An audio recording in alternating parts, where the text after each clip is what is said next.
Today I'm bringing you an unfiltered review of this INFINITI QX80. This is the autograph version and it's all-wheel drive. 2025 arrives with numerous changes and an abundance of luxury. But there's a very important question, really important. Is it really worth it? $115,000? Is it a smart choice or just a status symbol? Like this opportunity to thank you for watching the video, for starting to watch it. Subscribe to the channel because when you subscribe, it really helps me to keep participating, to keep producing content so you can stay entertained. And I truly appreciate that from the bottom of my heart, so thank you.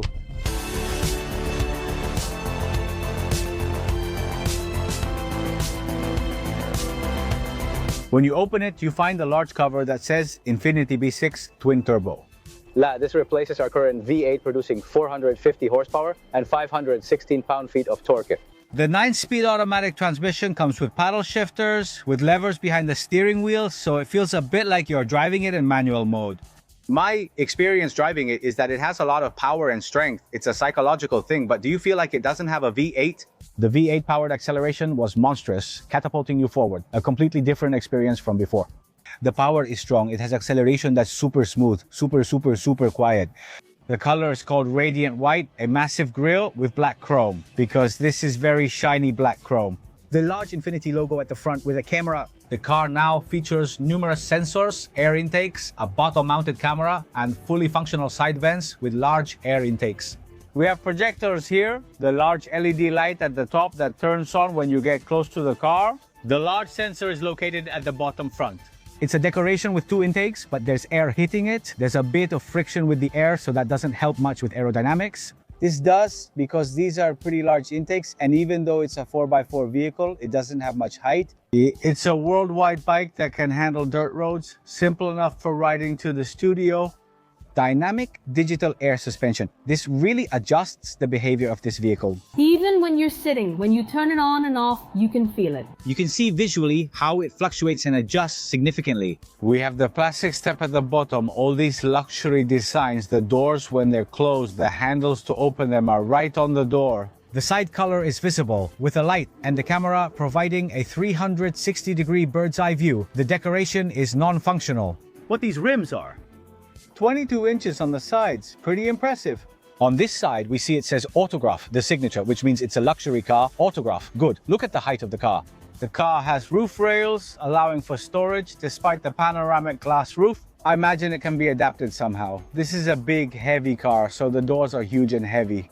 Keep in mind that when you buy a car that weighs 6,000 pounds or more in the United States, you can buy this with your company and fully deduct it on your taxes. Many people do these types of leases and deals. The constant 4-wheel drive can tow up to 8,500 pounds. I'll show you this from the back shortly. It's not a full off-road vehicle, but it gets the job done and does it pretty well. Why deny it? Yes, right? Let's check out the second and third row seats inside.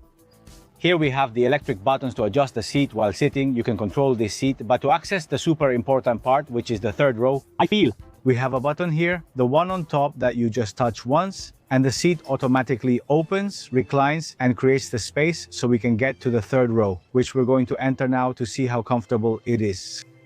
When I come back here, I have a button that automatically opens the third row seat for me. This can be done from here, it can be done from the back because I have controls on both sides to get in. Let me tell you, my legs don't reach all the way down when I sit here, but it's not that uncomfortable. I have a headrest here in the back, here on the sides. I have USB connectors and I have the controls. As I mentioned about the seats, it's the same on this side. Let me try to raise it so you can see how it all looks. It's not bad at all. There are many others that are more uncomfortable. Well, that's what we have back here. Cup holders, there's good headroom, there's a camera up front, which is for if you're going with your mom or your family or someone else. With the rear camera, you can monitor your mother-in-law in case she spills a Coke or something else while sitting in the back. In this car, the front seating position provides a clear view to monitor the rear and communicate with passengers, which is important. Let's take a look back here in the second row. It's super comfortable. These are reclining captain seats. Here we have a small screen that lets me control things back here, move around and listen to a lot of things. USB connectors here on the inside. I have 2 of them. This is for the people in the back, cup holders, 2 USBs back here. One of 110 and more buttons to control the air conditioning vents. At the bottom, there's a storage compartment, and that's it. From the rear, you can control the seat's reclining, massage functions, and positions depending on available options. We don't have screens back here to entertain your family or whoever you have back here, but all of that is optional. There are pockets on both sides. The carpet isn't bad at all. It says Infinity. It's well embroidered. It's really not bad. Back here in the car, why should I tell you I don't know if we have speakers in the doors? K-Lip Search, a widely used audio system found in Stellantis cars and other vehicles, is a high quality but expensive option. The sunroof extends to the front with supports and air vents on the sides. Even though it's quite a large car, when we have all the seats up, we don't have much space left after the third row. I'm going to show you here. I'll demonstrate. Down here, there's a compartment where you can store something. Not much, but you can store something. And we have some pieces that are hooks for hanging, little things that you have to install. This is a completely new car, a pre-production car. That's why they're like that. If I fold these seats down, I can do it with just one touch for both. We create this space. The front ones, if I want, I can also fold them down. I create even more space. If I wanted to do that, it's to have storage spaces here. Now I have a piece of wood that I put in here, okay? And what it does is, if I have the seats up, this creates a second storage space for me in case I have things that are smaller. On this side, I have a 120 connector, okay? And to raise and lower the height of the car, since it has air suspension, I have buttons here. In case I'm carrying groceries or something, I can lower it or raise it. That's pretty convenient. And of course, it closes with one touch and that's it.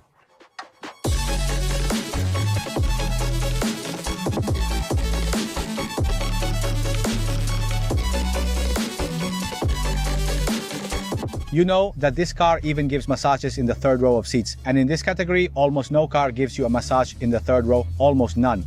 So here on the inside is where the truth is. It really shines. This car was designed by Alfonso Ibaiza, a Cuban guy from Miami, who is the global designer for Infiniti. The leather inside here is called semi-aniline. It's cushioned and it's one of the best leathers used in the automotive industry. They earn a point for that.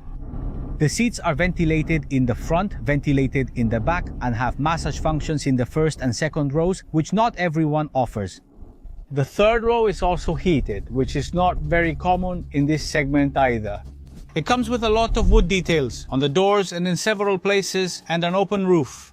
All the pillars are covered in leather. Some have suede, some have graphite. The steering wheel is wrapped in leather. It's heated, which I don't need here in Miami. You've seen how expansive this panoramic moonroof is, stretching from the front to the back, and even includes a built-in refrigerator.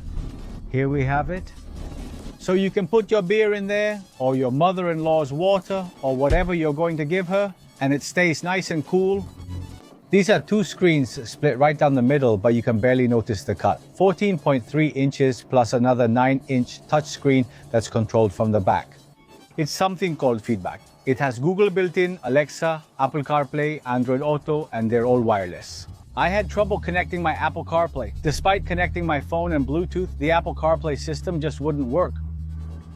I don't know why. I tried and just couldn't do it. Kiplich sound system, which is spelled Klipsch. It's excellent because Atlantis uses it in their premium cars, featuring 24 speakers and independent audio. Here, in the headrests, in the rear headrests, the 360-degree camera has object detection. The headset display is very nice, large in the front, hood view sensors that are invisible, but they're there to prevent any kind of problem, to warn you about things that might happen. The climate control system with biometric cooling, lighting inside here in 64 colors. The integrated dash cam is okay with an interior camera. Here you have the interior camera to monitor the people sitting in the back. The liftgate, the rear door, has an opening. It also has a camera and the opening is automatic. Of course, here you have sway control to monitor the trailer, traffic sign recognition, because this is equipped with ProPilot. 2.1 with semi-autonomous driving level. Here we have automatic emergency braking front and rear. Cross traffic alert, blind spot detection, which we have here in the side mirrors. Active lane departure prevention, so that helps you. Blind spot alert for the trailer. It still doesn't have NTSA heating. The National Center monitors all cars in the United States. However, it comes very well put together, very well equipped with spectacular materials. The second screen monitors and controls things like the air conditioning. Everything else, front and back, you do it from here. here. We also have the modes to set for high, to set eco sport, tall board snow mode, and a personal mode that you can program to your liking. As for fuel consumption, it's a gas guzzler. 17 miles per gallon combined, only 13.8 miles per gallon.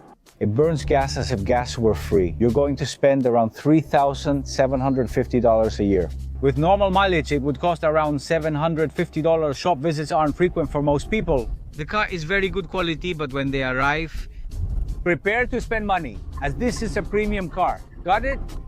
Infiniti gives you 4 years, 60,000 miles of warranty, 6 years, 70,000 miles on the powertrain, and 3 years of free scheduled maintenance. That's very, very good, okay? And they even check the tire pressure when you buy this car. Well, it's worth buying it, okay? Let's see something. Here comes what is called my opinion. It's a gem when it comes to equipment, even though it stands out for its interior luxury, the best technology, and smooth ride. So when you're in this car, it's like a luxury lounge on wheels, but it's not for everyone, okay? It's for those seeking comfort, technology, and exclusivity, unconcerned with fuel consumption or resale value. So, does that mean you're a guy or a girl with money if you're looking for financial intelligence out there? With what you're going to invest in a car, if you want to be a more cautious person, there are better options for the same price. There definitely are. So, in conclusion, this car, well, we also have a camera here in the rearview mirror. We have another camera. It's already super equipped, full of cameras all over the car. Okay, and I really like the color combination of this color. It came like this, kind of burnt. I like it. Wireless connector, 2 USB connectors, 2 cup holders on the door, nice steering wheel with stitching. The lower part that says Infiniti is also kind of flat. That's not bad at all. That's what I can say about this interior. So you decide.